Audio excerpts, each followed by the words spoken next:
ഈശോ മിശിഹായ്ക്ക് സ്തുതിയായിരിക്കട്ടെ. വിശുദ്ധ യോഹന്നാന്റെ സുവിശേഷം 20-ാം അധ്യായം 1-ാം തിരുവചനം. ആഴ്ചയുടെ 1-ാം ദിവസം അതിരാവിലെ ഇരുട്ടായിരിക്കുമ്പോൾ തന്നെ മഗ്ദലന മറിയം ശവകുടീരത്തിന്റെ സമീപത്തേക്ക് വന്നു. ശവകുടീരത്തിന്റെ കല്ല് മാറ്റപ്പെട്ടിരിക്കുന്നതായി അവൾ കണ്ടു. കല്ലിന് മുദ്രവെച്ച് കാവൽക്കാരെ നിർത്തി ഭദ്രമാക്കിയ കല്ലറയുടെ കല്ല് മാറ്റപ്പെട്ടതായി മഗ്ദലന മറിയം കാണുകയാണ്. യേശുവിൻ്റെ ശരീരം കല്ലറയിൽ അടക്കപ്പെട്ടതോടെ എല്ലാം അവസാനിക്കുകയായിരുന്നില്ല, മറിച്ച് പുതിയ ചരിത്രം ആരംഭിക്കുകയായിരുന്നു.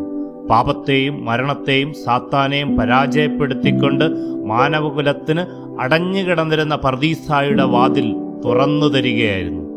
പ്രിയപ്പെട്ടവരെ, ഉത്ഥിതനായ മഹത്വപൂർണനായ വിജയ ശ്രീലാളിതനായ യേശു ഇന്നും ജീവിക്കുന്നു. എല്ലാവർക്കും ഈസ്റ്ററിൻ്റെ ആശംസകളും പ്രാർത്ഥനകളും. ആമീൻ.